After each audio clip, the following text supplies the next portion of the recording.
Hello everyone. Second part of engineering chemistry video lecture में हम आज डिस्कस करेंगे रेडॉक्स रिएक्शन से रिलेटेड मेथड जिसको हम रेडॉक्स टाइट्रेशन बोलते हैं। और फिर हम डिस्कस करेंगे कि equipment used in engineering chemistry lab कौन कौन से हैं, और फाइनली हम डिस्कस करेंगे कि कौन जो पैरामीटर्स जिनको हम कैलकुलेट करते हैं उनको कौन कौन से पैरामीटर्स जनरली एक्सपेरिमेंटल लैब में डिस्कस किया जाता है या स्टडी किया जाता है, और कौन कैसे उनको हम लोग डिटरमाइन करते हैं, और क्वांटिटेटिव कैसे हम लोग फाइंड आउट कर सकते हैं, उसके बारे में हम लोग इन्फॉर्मेशन गेन करेंगे। तो जैसा कि हमने पहले हम पिछले टॉपिक में हम लोगों ने कॉम्प्लेक्सोमेट्रिक टाइट्रेशन और यहाँ तक कि प्रेसिपिटेशन टाइट्रेशन और एसिड बेस टाइट्रेशन के बारे में पढ़ा था। तो इस लेक्चर में हम स्टार्ट करेंगे रेडॉक्स टाइट्रेशन। रेडॉक्स टाइट्रेशन होता क्या है? रेडॉक्स टाइट्रेशन एक लेबोरेटरी मेथड है जिसमें हम जनरली जो भी स्पीसीज का कंसंट्रेशन डिटरमाइन करते हैं उसमें हम लोग जनरली रेडॉक्स रिएक्शन के जरिए एक रेडॉक्स मेथड के जरिए रिएक्शन होता है, और उसके बाद हम लोग टाइट्रेंट की वैल्यू डिटरमाइन करते हैं और एनालाइट्स की।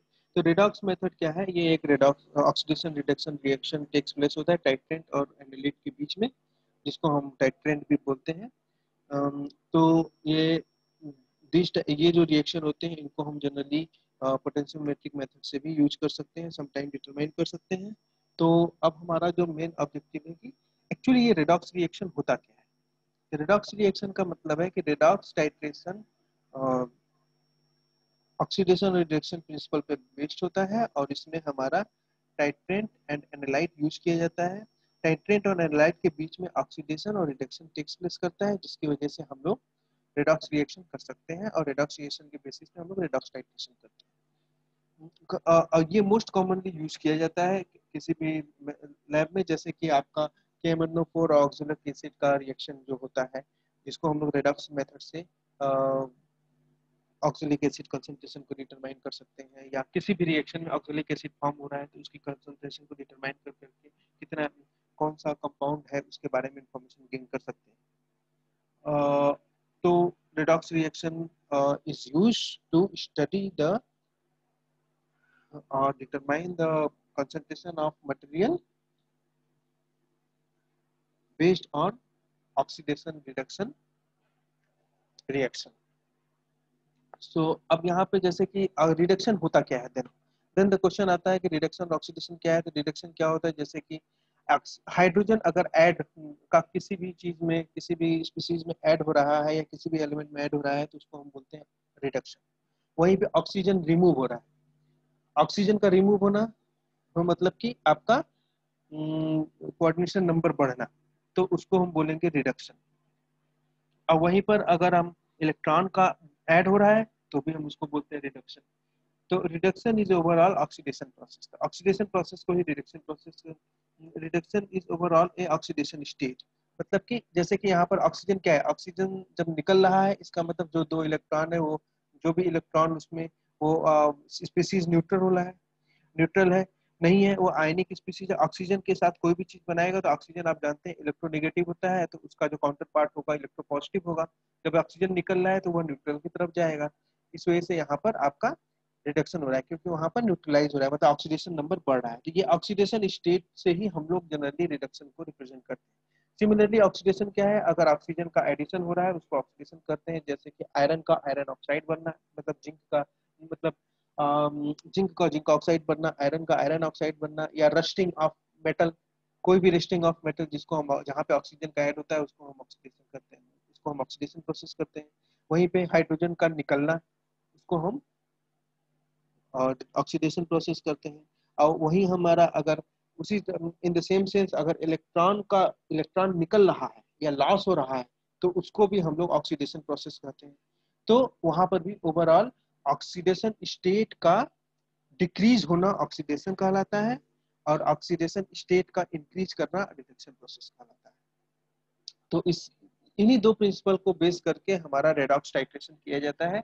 जैसे कि ये एक एग्जांपल देख सकते हैं, जैसे एग्जांपल है कि हमारा एक KMnO4 है, उसको हम लोग ऑक्जेलिक एसिड के साथ टाइट्रेशन कराते हैं। तो जनरली ये टाइट्रेशन आपका रेडॉक्स टाइट्रेशन होता है। क्यों रेडॉक्स टाइट्रेशन होता है? क्योंकि यहाँ पर ऑक्सीडेशन स्टेट चेंज होता है। तो इसको करने के लिए क्या करते हैं? तो हमें यहाँ पर टाइट्रेशन ऑफ पोटेशियम पर मैग्नेट अगेंस्ट ऑक्जेलिक एसिड करते हैं। तो ऑक्जेलिक एसिड को हम लोग जनरली एसिड्स को हम लोग कोनिकल फ्लास्क में लेते हैं, और जो जिससे हमें और जो हमारा नेक्स्ट पार्ट होता है, नेक्स्ट सोल्यूशन होता है, उसको हम लोग पिपेट में लेते हैं, ब्यूरेट में लेते हैं। तो हम प्रिपरेशन कैसे करते हैं? सबसे पहले हमें ऑक्जेलिक एसिड प्रिपेयर करना है। ऑक्जेलिक एसिड का स्टैंडर्ड सोल्यूशन प्रिपेयर किया जाता है। Standard solution oxalic acid into 50 ml में प्रिपेयर करना है। तो उसको कैसे प्रिपेयर करेंगे? मॉलिक्यूलर मास हमें पता है 126 होता है। कैसे पता चलता है? क्योंकि हम सभी इंडिविजुअल एलिमेंट जो हैं और उनके स्टोइचियोमेट्री को ध्यान में रखते हुए हम उनको एड अप कर देते हैं। जैसे molecular mass of oxalic acid is calculated by adding the atomic mass of each constituent atom. तो इन सबको का एटॉमिक मास को अगर ऐड करेंगे तो हमें एग्जैक्टली पता चल जाएगा ऑक्जेलिक एसिड का मास कितना है। और देन यूजिंग सिंपल फार्मूला, जिसमें हम क्या करते हैं कि अब 1 मोलर सोल्यूशन बनाने के लिए हमें कितना चाहिए ऑक्जेलिक एसिड, 1 मोलर के लिए 1 फार्मूला यूज करके हम फाइनली कैलकुलेट कर लेते हैं कि 1 मोलर सोल्यूशन बनाने के लिए हमें ऑक्जेलिक एसिड की 136 ग्राम लगेगा, तो हमारा 1 मोलर बनेगा। क्योंकि हम जानते हैं कि 1 मोल क्या होता है? 1 मोल होता है वेट अपॉन मॉलिक्यूलर मास, और वेट हमारा अगर मॉलिक्यूलर मास के बराबर हो जाएगा तो हमारा जो मोलरिटी आएगी 1 मोल के आसपास आएगी, मोल की आएगी। तो अब हमें 1 मोल के लिए हमें पता है 1000 लीटर के लिए 1 मोल बनाने के लिए इतना लगता है। तो हमें निकाल निकाल सकते हैं 250 ml बनाना है हमें। तो और नॉर्मलिटी कितनी होनी चाहिए? 0.1 मोलर, 0.1 मोलर होनी चाहिए। तो उसके बेसिस पे हम कैलकुलेट कर लेंगे कि 3.15 ग्राम हमें ऑक्जेलिक एसिड चाहिए to prepare 250 ml of 0.1 molar solution. अब जब हमारा ऑक्जेलिक एसिड प्रिपेयर हो गया है, अब उसी तरह परमैंगनेट का हमारा प्रिपरेशन, परमैंगनेट सोल्यूशन हमारे पास होगा, तो अब हम इसका टाइट्रेशन कर सकते हैं। कैसे कर सकते हैं? हम क्या करेंगे? ऑक्जेलिक एसिड कोनिकल फ्लास्क में लेंगे, और इसमें हमें क्या करना है कि इसमें हम KMnO4 को ऐड करेंगे। लेकिन KMnO4 को स्लोली ऐड करने से पहले ऑक्जेलिक एसिड में हम लोग सल्फ्यूरिक एसिड, जिसकी H2SO4 एसिड को ऐड करते हैं। क्यों ऐड करते हैं? क्योंकि जब हमारा ऑक्जेलिक एसिड जब के साथ जब ये रिएक्ट करता है, तो जो मैग्नीज है, वो मैग्नीशियम डाइऑक्साइड में ना कन्वर्ट हो जाए, इसलिए हमें यहाँ पर H2SO4 यूज करते हैं। जिससे क्या होता है कि आपका उसका एसिडिक मीडियम रहता है, जिसकी वजह से आपका MnO4 जो है MnO2 में नहीं कन्वर्ट होता है। उसको प्रिवेंशन करना है, अदरवाइज हमारा एंड पॉइंट गलत हो जाएगा। तो क्योंकि वो भी रिएक्शन अकर करेगी, जिसकी वजह से आपका जो एसिड का ऑक्जेलिक एसिड जो है उसका उसकी वजह से आपका MnO2 फॉर्मेशन होगा, और जो कि आपका प्रॉब्लमेटिक, जो आपका एंड पॉइंट को गलत गलत एंड पॉइंट देगा। तो अब क्या करेंगे? जब हमारे पास ऑक्जेलिक एसिड विद H+ है, तो अब हम क्या करेंगे? जब हम स्लोली KMnO4 को ऐड करेंगे, जब KMnO4 ऐड होगा तो धीरे धीरे उसका कलर आपका कलर आएगा, फिर वो कलर डिसअपियर हो जाएगा। सिंपली ऐड करते जाएंगे जब तक कि हमारा पूरा सोल्यूशन कलर्ड हो, up to 10 second 800 coloured exist करता हो। तो अब हमारा जो पहले इनिशियल कंडीशन लिया, जब विदाउट एडिंग एनी KMnO4, और फाइनल कंडीशन लिया, फाइनल लिया without after adding KMnO4 at the end point, तो हम देखेंगे कि एक डिफरेंस है हमारा KMnO4 में वॉल्यूम में, जो वॉल्यूम यूज हुआ है। अब हम यहाँ पे ये कैलकुलेट कर सकते हैं। हमें अगर क्या कहते हैं ऑक्जेलिक एसिड का कंसंट्रेशन पता है, तो हम KMnO4 के कंसंट्रेशन को भी फाइंड आउट कर सकते हैं। तो simply redox titration similar to acid titration, यहाँ पर इंटरनल इंडिकेटर आपका KMnO4 as a internal indicator use होता है। As self indicator KMnO4 as a use होता है, क्योंकि KMnO4 के कलर से ही हम लोग फाइंड आउट कर सकते हैं। क्योंकि जब ऑक्जेलिक एसिड KMnO4 के साथ रिएक्ट करता है, तो एक कलरलेस लिक्विड सॉल्यूशन बनाता जाता है, और जैसे ही आपका ऑक्जेलिक एसिड पूरा कंज्यूम हो गया, तो अब केवल KMnO4 बचा है, जो कि अपने कलर के साथ वहां पर परसिस्ट करेगा, और जिसकी वजह से हमें एंड पॉइंट पिंक कलर दिखेगा, जो कि KMnO4 का ही कलर होता है। तो अब नेक्स्ट मेथड है जिसको हम बोलते हैं प्रेसिपिटेशन टाइट्रेशन मेथड, जो कि हमने आगे पढ़ा था जिसके बारे में, कल प्रीवियस लेक्चर में देखा था कि क्या होता है। प्रेसिपिटेशन का मतलब होता है कि सॉलिड मास फॉर्म करना due to the mixing of two solution, और जो रिजल्ट करेगा हमारे पास प्रेसिपिटेट फॉर्मेशन में, और प्रेसिपिटेट फॉर्म होगा तो हम उसको एनालाइज कर सकते हैं।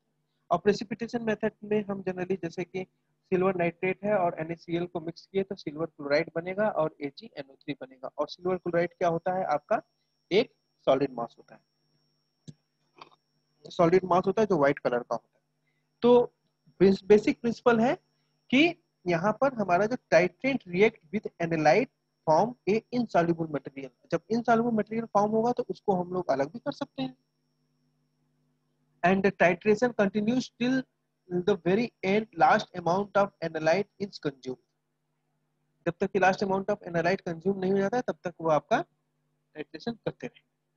And the first graph of nitrate in excess will react with the indicator resulting in the color change. तो इंडिकेटर के साथ रिएक्ट करेगा और resulting in the colour change and then announce the termination of titration, मतलब कि titration complete होगा। तो अब इसको करते कैसे, प्रेसिपिटेशन टाइट्रेशन में हम जनरली क्या करते हैं, दो मेथड है। पहला है बुलार्ड बुलहार्ड मेथड है, जिसमें हम क्या करते हैं, सबसे पहले हम एक बुलहार्ड मेथड यूज करते हैं क्लोरीन ब्रोमीन आयोडीन के टाइट्रेशन के लिए। किस मीडियम में, एसिडिक मीडियम। और क्या करते हैं यहाँ पर, हम क्लोराइड के सोल्यूशन को सिल्वर क्लोराइड में कन्वर्ट करते हैं using excess silver nitrate solution. जब वहाँ क्लोराइड सोल्यूशन है उसको हम सिल्वर क्लोराइड के एक्सेस सिल्वर नाइट्रेट के साथ अगर यूज मिक्स करेंगे तो हमारे पास क्लोराइड मान लो 1 नॉर्मल है तो एक्सेस 1 नॉर्मल सोल्यूशन है, और वॉल्यूम भी हमारे पास 1 क्या कहते हैं, लेट्स से 1 है। अब एक्सेस का यूज करने का मतलब है, अगर 1 नॉर्मल सोल्यूशन इसका भी ले लें तो हमारा एक्सेस का मतलब है 1 लीटर सोल्यूशन से ज्यादा होना, 1 ml सोल्यूशन से ज्यादा होना चाहिए, क्योंकि जितना सोल्यूशन इसका होगा वॉल्यूम उतना ही उससे एक्सेस वॉल्यूम में होना चाहिए, या excess concentration with same volume, excess concentration with same volume और excess volume with same concentration. तो यूज करेंगे तो हम एक सिल्वर नाइट्रेट का सोल्यूशन पाएंगे, सिल्वर नाइट्रेट प्रेसिपिटेट का सोल्यूशन पाएंगे, सिल्वर क्लोराइड प्रेसिपिटेट का सोल्यूशन पाएंगे, जो सिल्वर क्लोराइड हमारा प्रेसिपिटेट होगा। अब हमारे पास क्या है कि यहाँ पर एक्सेस अमाउंट में सिल्वर आ गया, क्योंकि हमने एक्सेस यूज किया है। सिल्वर तो पूरा क्लोराइड सिल्वर के साथ कंबाइन करके क्लोराइड बना लिया। अब क्लोराइड ना रह करके यहाँ पर एक्सेस सिल्वर हो जाता है, आ जाता है इस स्टेज में। अब वो एक्सेस सिल्वर को हम लोग पोटेशियम थायोसाइनेट के साथ रिएक्ट कराते हैं, तो हमें क्या मिलता है, फिर हम पोटेशियम थायोसाइनेट के साथ एक्सेस थायोसाइनेट के साथ रिएक्ट कराएंगे तो हमें मिलेगा आपका AgSN, मतलब सिल्वर सिल्वर थायोसाइनेट। तो हम यहाँ पर जैसे कि left over silver nitrate is estimated against potassium thiocyanate well all thiocyanate consumes, मतलब कि थायोसाइनेट पूरा कंज्यूम हो जाए, ऑल द सिल्वर जितना भी यहाँ पर एक्सेस बचा है उसको हम लोग कंज्यूम कर लेते हैं। तो यहाँ पर हमारा थायोसाइनेट आ गया। तो हमने पहले क्या किया, सिल्वर को हमने कन्वर्ट, सिल्वर क्लोराइड को हमने पहले सिल्वर क्लोराइड में कन्वर्ट किया। अब सिल्वर जो एक्सेस सिल्वर नाइट्रेट था उसको हम, अब हमारे पास केवल सिल्वर नाइट्रेट बचा है और प्रेसिपिटेट हमें मिल गया। तो अब हम क्या करेंगे, सिल्वर नाइट्रेट को हम थायोसाइनेट के साथ रिएक्ट कराएंगे जब तक कि पूरा सिल्वर कंज्यूम ना हो जाए। जब पूरा सिल्वर कंज्यूम हो जाएगा तो अब हमारे पास एक्सेस अमाउंट, अब हमारे पास केवल थायोसाइनेट बचा, अब हमारे पास यहाँ पर थायोसाइनेट बचेगा। तो अब हम क्या कर सकते हैं कि थायोसाइनेट को हम फेरस थायोसाइनेट को हम फेरिक साइनेट में कन्वर्ट करेंगे यूजिंग, तो अब हमें क्या मिलेगा, जब हमारा ये कंपाउंड यूज करते हैं तो फाइनली हमें जो थायोसाइनेट के साथ रिएक्ट करता है तो हमारा जो यहाँ पर बनता है FeOH OH2 5 SN2 plus plus OH minus. और ये क्या है, ये एक इंडिकेटर है, FeOH H2O 5 2 प्लस एक इंडिकेटर है जो हम लोग यूज करते हैं as a ferrous ammonium sulphate indicator use करते हैं, जो कि आपका रिएक्ट करता है इस कंपाउंड के साथ। तो फाइनली हमारा एक कलर लिक्विड मिलता है जो कि एक रेड कलर का लिक्विड होता है, जो रेड कलर का कॉम्प्लेक्स बनता है। और इसी कॉम्प्लेक्स को हम देखते हैं, जैसे ही हमें दिखेगा एक्सेस अमाउंट, स्लाइट एक्सेस होते ही हम थायोसाइनेट का हम ये क्लियर कर सकते हैं हमारा एंड पॉइंट मिल गया। मतलब कि सबसे पहले सिल्वर जो है आपका सिल्वर नाइट्रेट, एल्यूमिनियम क्लोराइड जो है आपका सिल्वर नाइट्रेट के साथ रिएक्ट करेगा तो सिल्वर क्लोराइड बनाएगा। और एक्सेस सिल्वर में हमारे पास सिल्वर नाइट्रेट बचा है, तो एक्सेस सिल्वर नाइट्रेट का सिल्वर जो है आपका थायोसाइनेट के साथ रिएक्ट करेगा तो आपका AgSCN बनाता है। और क्योंकि जैसे ही हमारा एंड पॉइंट आएगा, क्योंकि उसमें ऑलरेडी आपके पास एक इंडिकेटर है, तो वो इंडिकेटर अब थायोसाइनेट के साथ रिएक्ट करेगा, क्योंकि थायोसाइनेट का जो बाइंडिंग कैपेसिटी है वो सिल्वर के साथ ज्यादा होता है। जब तक आपका सिल्वर प्रेजेंट है तब तक सिल्वर के साथ बाइंड करेगा, जैसे ही सिल्वर कंज्यूम हो जाएगा पूरा, अब वो आपका इंडिकेटर जो कि आयरन बेस्ड इंडिकेटर है उसके साथ कंबाइन करेगा to form red colour solution. और यही हमारा एंड पॉइंट होगा। ये होता है वोलार्ड मेथड। वोलार्ड मेथड ये होता है। Similar to the Volhard method there is another method जहाँ पे हम जिसको फजान रूल कहते हैं। इसमें क्या है, यहाँ पे हमारा फजान रूल आपका क्लोराइड डिटेक्शन के लिए यूज किया जाता है जनरली।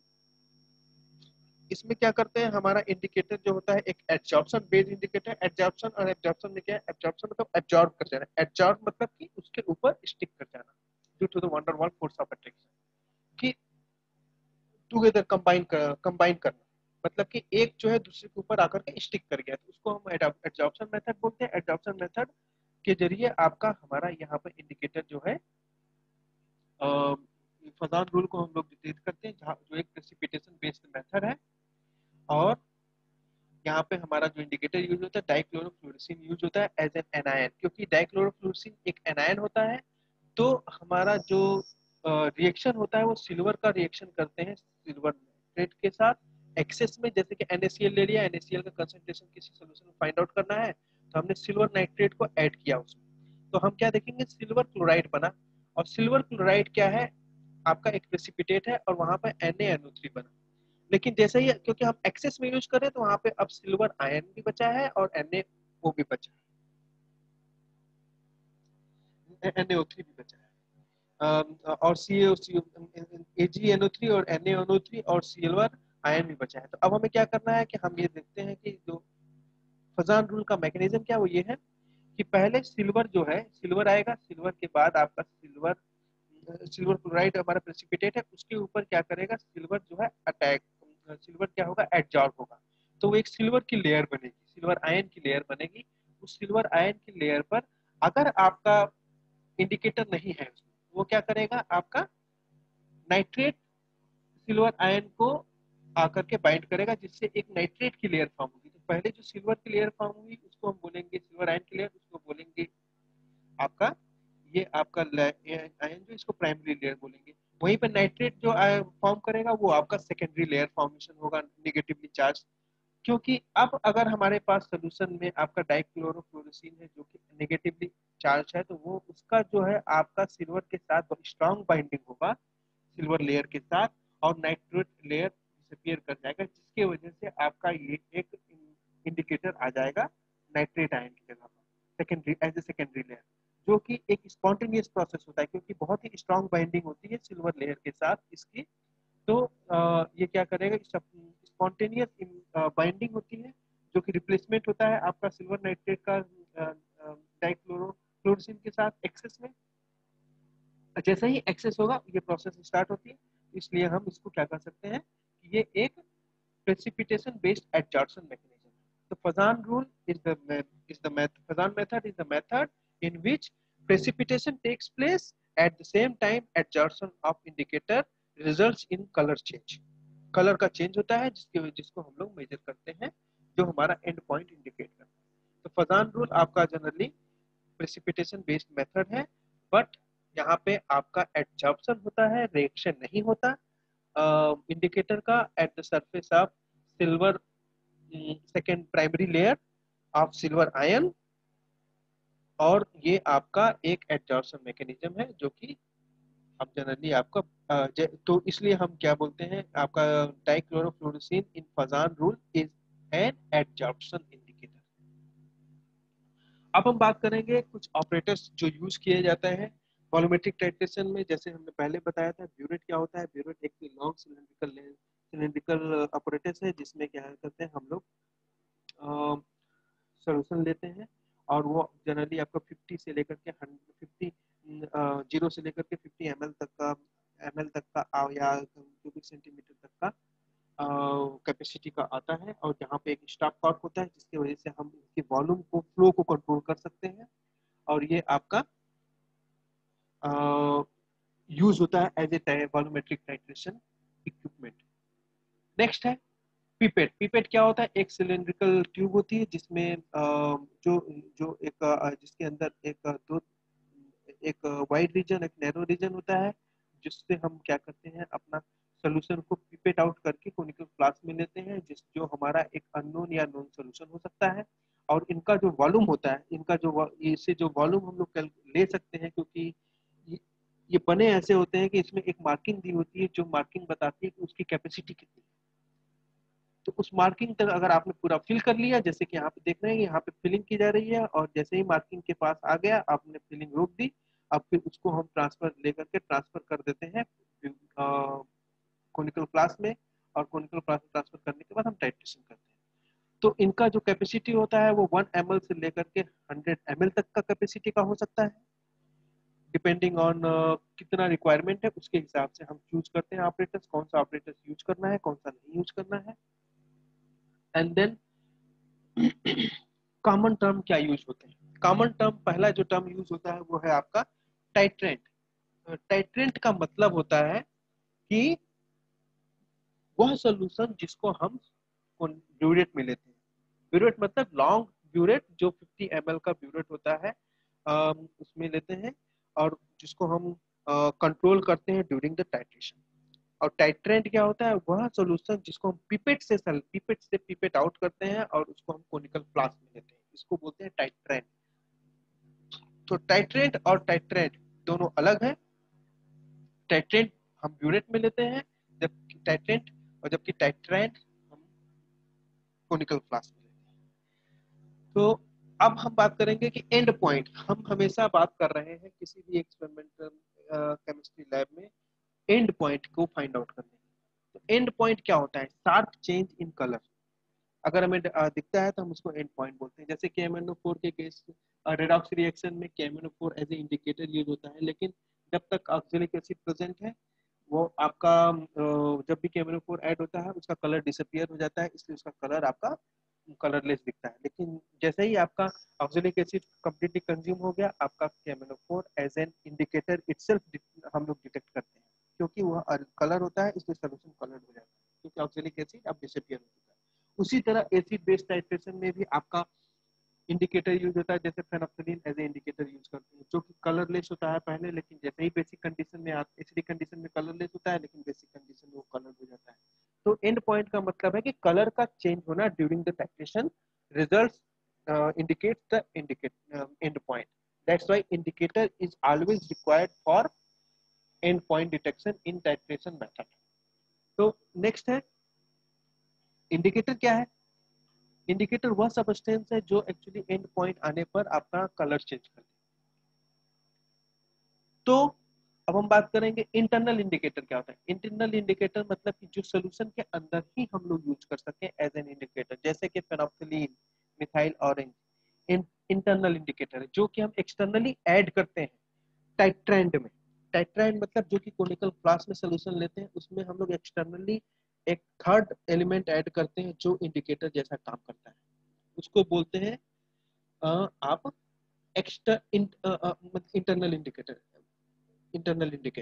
इंटरनल इंडिकेटर वो होता है जो कोनिकल फ्लास्क में हम लोग ऐड करते हैं third element to find out the end point. क्योंकि जैसे कि आपका फेनोक्सिलीन हुआ या मिथाइल ऑरेंज हुआ, तो फेनोक्सिलीन और मिथाइल ऑरेंज क्या होता है? कलर चेंज करते हैं, इस वजह से वो इंटरनल इंडिकेटर होते हैं जो कि सोल्यूशन के अंदर ही प्रेजेंट होते हैं। तो उसी तरह आपका एक्सटर्नल इंडिकेटर क्या हुआ? तो एक्सटर्नल इंडिकेटर का मतलब फेरिसाइनेट, जैसे हमारा है पोटेशियम फेरिसाइनेट, जो कि एक्सटर्नल इंडिकेटर है। जैसे कि जैसे ही हम क्या करते हैं, सॉल्यूशन ब्यूरेट से कोनिकल फ्लास्क में जो हमारे पास टाइट्रेंड है, उसको हम उसमें हम टाइट्रेंट को ऐड करते हैं, स्लोली ऐड करते हैं, और फाइनली टाइम टू टाइम हम चेक करते जाते हैं कि ड्रॉप बाय ड्रॉप अमाउंट निकालेंगे, हम चेक करेंगे कि क्या वहाँ पे कलर चेंज हुआ कि नहीं, उसका कलर चेंज करते हैं हुआ कि नहीं, by mixing with potassium ferricyanide as a external indicator. जहाँ पे हम एक्सटर्नली यूज करते हैं इंडिकेटर, जैसे कि हम कोई रिएक्शन करा रहे हैं, टाइट्रेशन कर रहे हैं, तो उसमें क्या करेंगे, जो भी सोल्यूशन मिक्स सोल्यूशन होगा टाइट्रेंट और टाइट्रेंट का, उसको एक स्मॉल अमाउंट लेकर के उसको हम एक्सटर्नल इंडिकेटर जो है उसके ऊपर ऐड करेंगे, तो हम वहाँ पे कलर चेंज करते हैं। उसपे हम मिक्स करेंगे तो कलर, अगर कलर चेंज दिखा तो हम उसको बताते हैं कि आपका रिएक्शन कंप्लीट हो गया। तो वो एक्सटर्नल मेथड होता है। इंटरनल मेथड मतलब कि सोल्यूशन के अंदर ही प्रेजेंट है।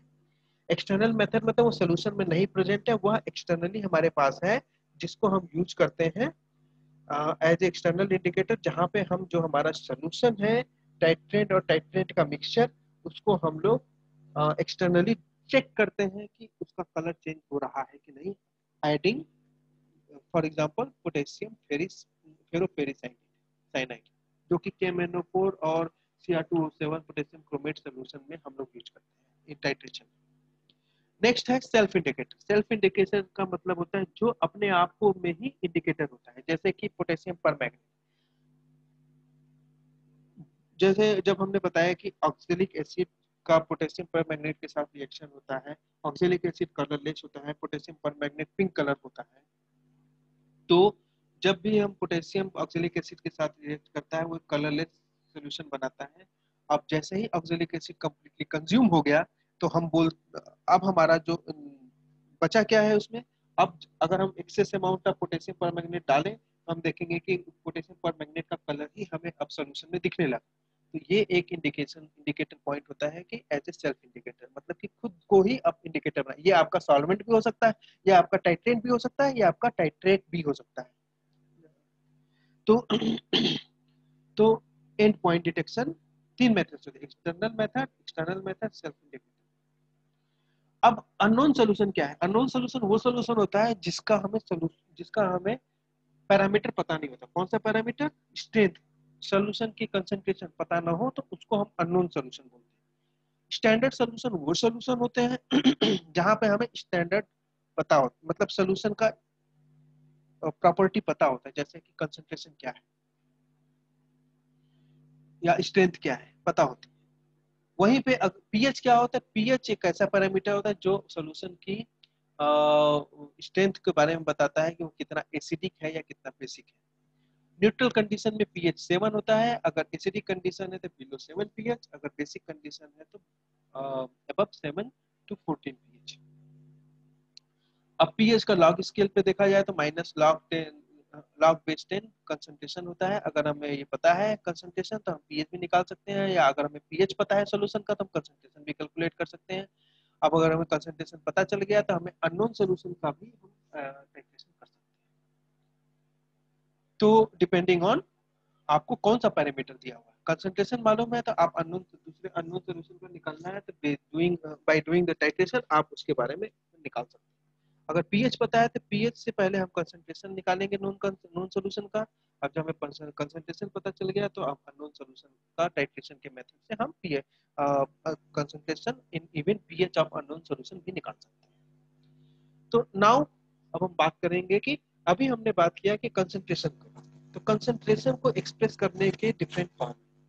जैसे जनरली हम लोग आपने केमिस्ट्री में पढ़ते हैं, जब भी हम क्वांटिटेटिव एनालिसिस की बात करते हैं तो 4 डिफरेंट टाइप ऑफ एक्सप्रेशन होते हैं जो कि कंसंट्रेशन को रिप्रेजेंट करता है। जैसे पहला है मोलैरिटी, दूसरा है मोलैलिटी, तीसरा है नॉर्मेलिटी और चौथा है स्ट्रेंथ। तो इनको हम लोग कैसे डिटरमाइन करते हैं? जैसे कि पहला केस, मोलैरिटी क्या होता है? मोलैरिटी होता है concentration of solute expressed in terms of number of mole per litre, number of mole of the solute per litre. तो इसकी यूनिट होती है मोलैरिटी, जिसको हम कैपिटल एम से रिप्रेजेंट करते हैं, या मोल पर लीटर भी रिप्रेजेंट लिख सकते हैं इसको। तो इसको कैसे करते हैं? Molarity depends upon the volume which changes with temperature. इसका मतलब है कि क्योंकि वॉल्यूम चेंज करता है, मोलैरिटी वॉल्यूम पे डिपेंड होती है, इसलिए वॉल्यूम अगर टेम्परेचर चेंज हो रहा है इसका मतलब मोलैरिटी चेंज होगी, मोलैरिटी चेंज करेगी।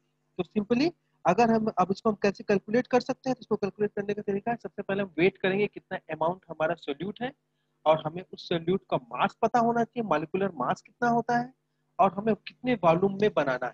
अगर हमें वो पता है तो हम मोल ऑफ द सोल्यूट निकाल सकते हैं, जो होगा वेट अपॉन मॉलिक्यूलर वेट, और मोलैरिटी क्या होगा, मोल of the solute upon volume. तो मोलैरिटी हम निकाल सकते हैं W/V/mW। तो ये टोटल मोलैरिटी का फार्मूला है। इसका एग्जांपल देख सकते हैं, जैसे कि what is the molarity of the solution prepared by dissolving 15 gram of sodium hydroxide in enough water to make the total 250 ml of solution. 250 ml of solution, water water में हमें solution बनाना है जो 15.6 gram, 15 gram of sodium hydroxide. तो हमें सबसे पहले हमें सोडियम हाइड्रोक्साइड जो सोल्यूट है उसका पता है, इंफॉर्मेशन कितना है, 15 ग्राम है। हमें वॉल्यूम भी बता दिया गया है कि 2.5 मिलीलीटर है। तो हमें पता करना है कि इसका मोलैरिटी क्या होगा। सबसे पहले मास ऑफ द सोल्यूट क्या है, NaOH, वो है 40 ग्राम होगा, क्योंकि इसका मॉलिक्यूलर मास 40 ग्राम होता है। और वॉल्यूम हमें दिया है 250 ml, तो इसको हम कैलकुलेट करेंगे लीटर में, तो हमारा आ गया 0.025 लीटर। और वेट हमें दिया हुआ 15 ग्राम। तो अब हम क्या कर सकते हैं, नंबर ऑफ मोल्स कैलकुलेट कर सकते हैं। Finally wait of the NaOH divided by molar mass of NaOH। तो हम कैलकुलेट करिए 15 ग्राम डिवाइडेड बाय 40 ग्राम, तो हमारा वैल्यू आ गया 0.35। अब हम molarity of this final solution calculate कर सकते हैं, number of moles of NaOH divided by volume of the final solution. Volume of final solution है हमारा 0.225 लीटर। तो अब हम इसको क्या कर सकते हैं, फार्मूला में रख देंगे, तो हमें फाइनली आंसर मिलेगा 1.6 मोलर। 1.6 मोलर 15 ग्राम सॉल्यूशन को करस्पॉन्ड करेगा 225 लीटर ml, 225 ml में। तो ये हो गया मोलैरिटी कैलकुलेट करने का तरीका। नाउ अगर हम बात करें नेक्स्ट, जिसको हम कहते हैं calculation of the concentration of nitric acid in mole per liter of the sample which has density this much and the mass percentage of the nitric acid is giving this। इसको कैसे करेंगे, यहाँ पर हमें कंसंट्रेशन कैलकुलेट करना है molarity में, वो कैसे कैलकुलेट करेंगे, जैसे mass of the percentage, mass percentage दिया हुआ 69% ऑफ 100 ग्राम, क्योंकि परसेंटेज में दिया है 100 ग्राम में 69 आपका ग्राम आपका नाइट्रिक एसिड होगा बाय मास। तो नाइट्रिक एसिड का मोलर मास हमें पता चल गया 63 ग्राम पर मोल होता है। तो अब हम कैलकुलेट कर सकते हैं नंबर ऑफ मोल्स कितना होगा, वो आपका निकल गया 1.095 मोल।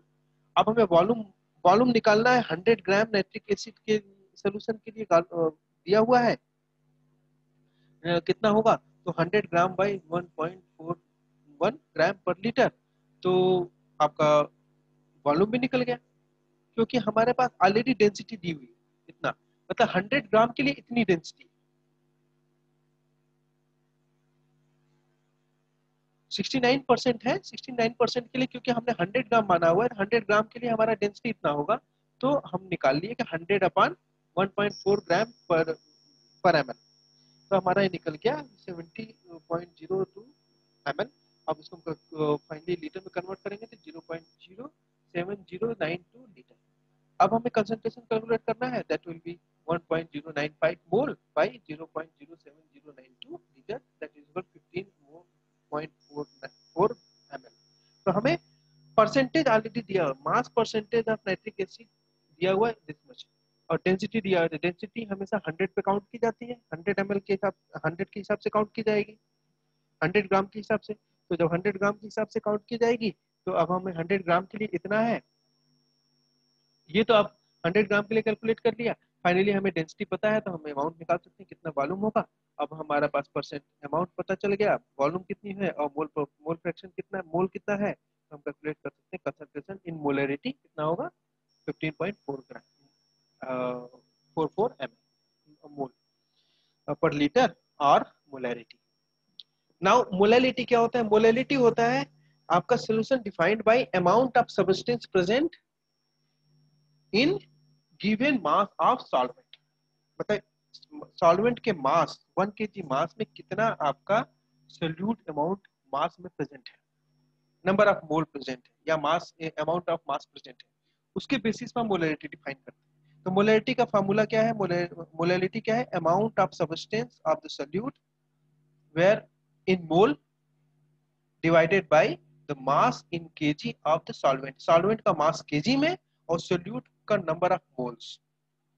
तो हम कैलकुलेट कर सकते हैं सिमिलरली, जैसे हमने मोलैरिटी में कैलकुलेट किया, वेट आपका मालूम है W है और मोलर मास आपका MW है। तो वेट ऑफ द सॉल्वेंट आपका दिया हुआ ऑलरेडी, सॉल्वेंट वेट जो है 1 kilo in kilogram capital W है, तो मोल ऑफ द सोल्यूट होगा M by capital M W। तो हमें ये निकल गया। अब मोलैरिटी कैलकुलेट करेंगे W by M into capital MW। तो अब फिर जनरली हम मोल of the solute divided by weight of solvent अगर कर दिए तो हमारा मोलैलिटी पता चल गया। और जैसे कि मोलैलिटी में आप जानते हैं कि जैसे मोलैलिटी आपका टेम्परेचर डिपेंडेंट होता है, क्योंकि वहाँ वॉल्यूम चेंज हो सकता है टेम्परेचर के साथ, तो क्या यहाँ पर वो मोलैलिटी डिपेंडेंट होगा? नहीं होगा। क्यों नहीं होगा? क्योंकि यहाँ पे mass mass of material doesn't depend on temperature, temperature पे डिपेंड नहीं करता, इसलिए आपका मोलैलिटी टेम्परेचर पे डिपेंडेंट नहीं होगी। तो इसका एग्जांपल दे सकते हैं, जैसे molality of the solution prepared by dissolving to 28.6 gram of glucose into 25 to 50 gram of water. Mass of solute इतना दिया हुआ है एंड मास ऑफ सॉल्वेंट आपका 250 ग्राम दिया हुआ है। तो उसको हम केजी में कन्वर्ट करेंगे तो 0.25 ग्राम हो जाएगा। Molar mass of the solute आपका 180 दिया हुआ है। तो अब हमें यहाँ मास ऑफ सोल्यूट 28.6 दिया हुआ है, मास ऑफ सॉल्वेंट भी दिया हुआ है 250 gram, molar mass of solute already mention किया हुआ है 180.18 ग्राम पर मोल है। तो नंबर ऑफ मोल्स हम कैलकुलेट करेंगे तो 0.15 मोल आएगा। अब 0.15 mole number of moles of solute में पता चल गया, तो अब हम कैलकुलेट कर सकते हैं कि मोलैरिटी क्या होगी, number of moles of solute divided by weight of the solvent. तो weight of the solvent 0.25 kilogram है और नंबर ऑफ मोल्स 0.15 मोल है। अब जब इसको कैलकुलेट करेंगे तो 0.6 मोल पर केजी आ गया। और हम जानते हैं कि हमारा मोलैलिटी जो है, मोलैलिटी हम स्मॉल m से रिप्रेजेंट करते हैं, तो 0.6 m भी लिख सकते हैं। तो इस तरह मोलैलिटी कैलकुलेट करेंगे। नेक्स्ट है normality, another method of representing solute concentration in terms concentration. तो अब यहाँ पे हम देख सकते हैं कि इसको कैसे रिप्रेजेंट करें, number of gram equivalent of solute present in the litre of solution. Litre of solution, यहाँ पे ध्यान देने की बात है, लीटर ऑफ सोल्यूशन मतलब कि ये भी क्वांटिटी आपकी टेम्परेचर डिपेंडेंट क्वांटिटी है। मोलैरिटी टेम्परेचर डिपेंडेंट है, मोलैलिटी टेम्परेचर इंडिपेंडेंट है, नॉर्मेलिटी भी टेम्परेचर डिपेंडेंट है। क्यों डिपेंडेंट? क्योंकि यहाँ पे सोल्यूशन यूज हो रहा है, सोल्यूशन वॉल्यूम लीटर यूज हो रहा है। नॉर्मेलिटी क्या होता है? Gram equivalent weight divided by litre per of solution, litre of solution. तो simply weight of the solute क्या है? कैपिटल W है। Molar mass small w, molar mass आपका दिया हुआ है स्मॉल w, MW है। वही वॉल्यूम आपका दिया हुआ है V है। तो नॉर्मेलिटी क्या होगा? W into weight, number of equivalent into volume into molar mass divide. तो आपका W by number equivalent divided by W into V into MW। V जहाँ पर आपका वॉल्यूम है, MW आपका मोलर मास है, और वहीं पर आपका स्मॉल w जो है आपका वेट है, और ये नंबर इक्विवेलेंट है आपका फॉर गिवन मटेरियल। तो नॉर्मेलिटी क्या होगी? Molar mass into molarity into number of equivalent, number of equivalent into molarity is equal to normality. तो नाउ हम अगर अब नॉर्मेलिटी कैलकुलेट करना है गिवन सॉल्यूशन के लिए, जो कि जनरली आप एग्जांपल के जरिए देख सकते हैं, जैसे आप find out the normality of 0.32 gram sodium carbonate in A 250 ml solution. तो कैसे करेंगे? हमें पता है कि टू सॉल्व दिस प्रॉब्लम हमें क्या करना है, सबसे पहले सोडियम कार्बोनेट है, सोडियम कार्बोनेट का इक्विवेलेंट मास क्या है? Equivalent mass of sodium carbonate का मास वर्सेस वैलेंसी। तो वैलेंसी क्या है? वैलेंसी 2 है, क्योंकि कार्बोनेट के लिए 2 लगता है, 2 इलेक्ट्रॉन का 2 सोडियम लग रहा है, तो इसलिए इसका टोटल इक्विवेलेंस क्या हो गया आपका 0.06/2, क्योंकि 2 कॉमन आयन चार्ज 2 है। तो अब यहाँ पे आपका टोटल चार्ज यहाँ पे 2 आएगा कार्बोनेट पे और +1 आएगा सोडियम पे, तो मैक्सिमम जिस पे होगा वो लेंगे और फाइनली हम यहाँ पे इक्विवेलेंट कैलकुलेट कर लिए, तो आ गया 53। अब नाउ नॉर्मलिटी क्या है, number of moles of carbonate divided by volume fraction. तो ये तो हो गया इक्विवेलेंट मास, लेकिन हमें नॉर्मलिटी कैलकुलेट करनी है, तो क्या है कि नॉर्मलिटी के लिए क्या, number of moles of carbonate sodium carbonate by volume and by the volume of the solution. तो कार्बोनेट का मास दिया हुआ 0.321 ग्राम इंटू 2 इक्विवेलेंट, क्योंकि पॉजिटिव कार्बोनेट पर कितना चार्ज है, 2 प्लस चार्ज है, इसलिए 2 हो गया मल्टीप्लाइड बाय 2, देन तो हमें फाइनली जब हम फार्मूला में पुट किए 0.25 लीटर इंटू 105.99 ग्राम, क्योंकि ये मोलर मास है, तो हमें कैलकुलेट हो गया 0.0755 इक्विवेलेंट पर लीटर। ये इतना इक्विवेलेंट पर लीटर लेंगे, या फिर उसके बाद हमारा आंसर या 0.0755 एन। एन जो होता है, आप नॉर्मलिटी को रिप्रेजेंट करने के लिए एन एज ए यूनिट भी लेते हैं या इक्विवेलेंट पर लीटर भी कर सकते हैं, डिपेंडिंग ऑन द कितना, क्योंकि यहाँ पर एक कैल्शियम कार्बोनेट के लिए 2 सोडियम की जरूरत, एक कार्बोनेट आयन के लिए 2 सोडियम की जरूरत पड़ रही है, इसलिए हमारा इक्विवेलेंट मास बाई 2 हो जाता है। लेकिन नॉर्मलिटी क्या होता है, नॉर्मलिटी में हम इक्विवेलेंट मास को मल्टीप्लाई कर देते हैं total mass. Similarly strength of the solution क्या है, उसको कैसे कैलकुलेट करते हैं, strength of the solution is represented by the concentration of the in terms of concentration where weight of the solute per liter is known as strength। तो जैसे कि हमारे पास सिंपली वेट दिया हुआ है जो स्मॉल w है और वॉल्यूम दिया हुआ है कैपिटल W एंड v है, तो हमारा स्ट्रेंथ होगा W/v। तो सिंपली अगर हम इसको कैलकुलेट करना चाहें, यहाँ देख सकते हैं weight of the strength of the solution prepared by dissolving 15 gram of sodium hydroxide in enough water to make a 25 total of 225 ml of solution. तो वॉल्यूम ऑफ द सॉल्यूशन हमें ऑलरेडी पता है 225 मिलीलीटर है, तो litre में होगा 0.225 litre. तो weight of the solute 15 ग्राम है, तो strength of the final solution of NaOH क्या होगा, वो होगा 15 ग्राम डिवाइडेड बाय 0.225 लीटर। तो हमें फाइनली आंसर मिल गया 66.7 ग्राम पर लीटर। तो जनरली आपको 4 मेथड यूज 4 रिप्रेजेंटेशन है, या फिर इसको हम मोलैरिटी स्ट्रेंथ एंड नॉर्मेलिटी। तो इन चारों में कौन सा ऐसा पैरामीटर है जो आपका टेम्परेचर पे डिपेंड नहीं करता है, तो वो है आपका मोलैलिटी, क्योंकि मोलैलिटी आपका वहां पे temperature independent on the parameter होते हैं, जबकि आपका मोलैरिटी नॉर्मेलिटी और आपका स्ट्रेंथ में आपका volume as a parameter use होता है टू कैलकुलेट कंसंट्रेशन। और वॉल्यूम आप जानते हैं कि टेम्परेचर पे डिपेंड करता है, इसलिए आपका temperature dependent proper concentration representation is molarity, normality and strength. So finally we will stop here, and so this is how you can represent the concentration and even all the parameters used in spectroscope in chemistry lab for determination of concentration and even to identify the molecular species. Thank you.